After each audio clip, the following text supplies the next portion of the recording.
Hey folks, in this video I'm going to be taking you through an encounter I had with a Denver police vehicle that was turning right on red across a shared pedestrian and bike path. I'll be sharing what I believe I did wrong in this situation, what the driver did wrong, and why I think this is a fairly good example of why right on red is hostile to pedestrians and anyone choosing not to travel by car. I'm now approaching the intersection where the encounter happens. I'll play this through at full speed and we'll rewind in just a minute so we can break it down.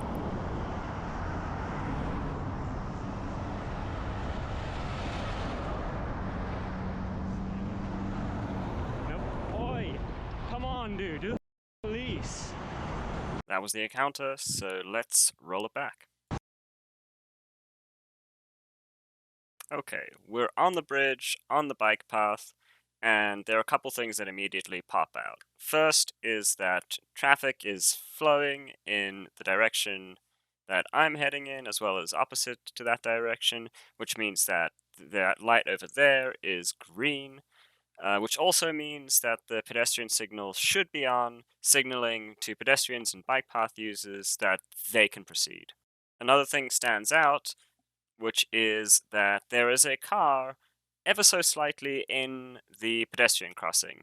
That signals to me that that car is looking to make a right on red.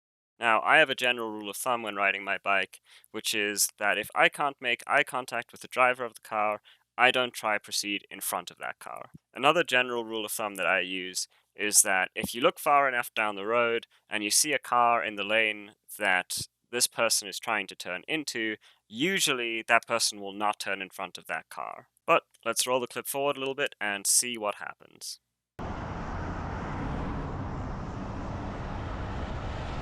Okay, let's pause here for a second. Now the situation has changed. First thing, the car in front of me has moved to occupy most of the pedestrian crossing, but it has stopped. My initial assumption, and my first mistake in this instance, is thinking that the car has stopped because it's seen me. The second thing in this scenario is that we now have a car in the lane that this policeman plans to turn into.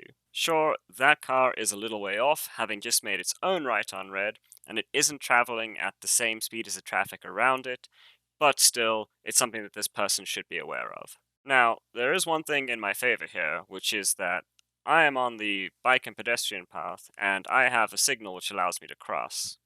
But let's roll this forward once more and let it play out. Here's the point of conflict, so let me pause it here. If you look at the pedestrian signal, you'll see that it's still my right of way.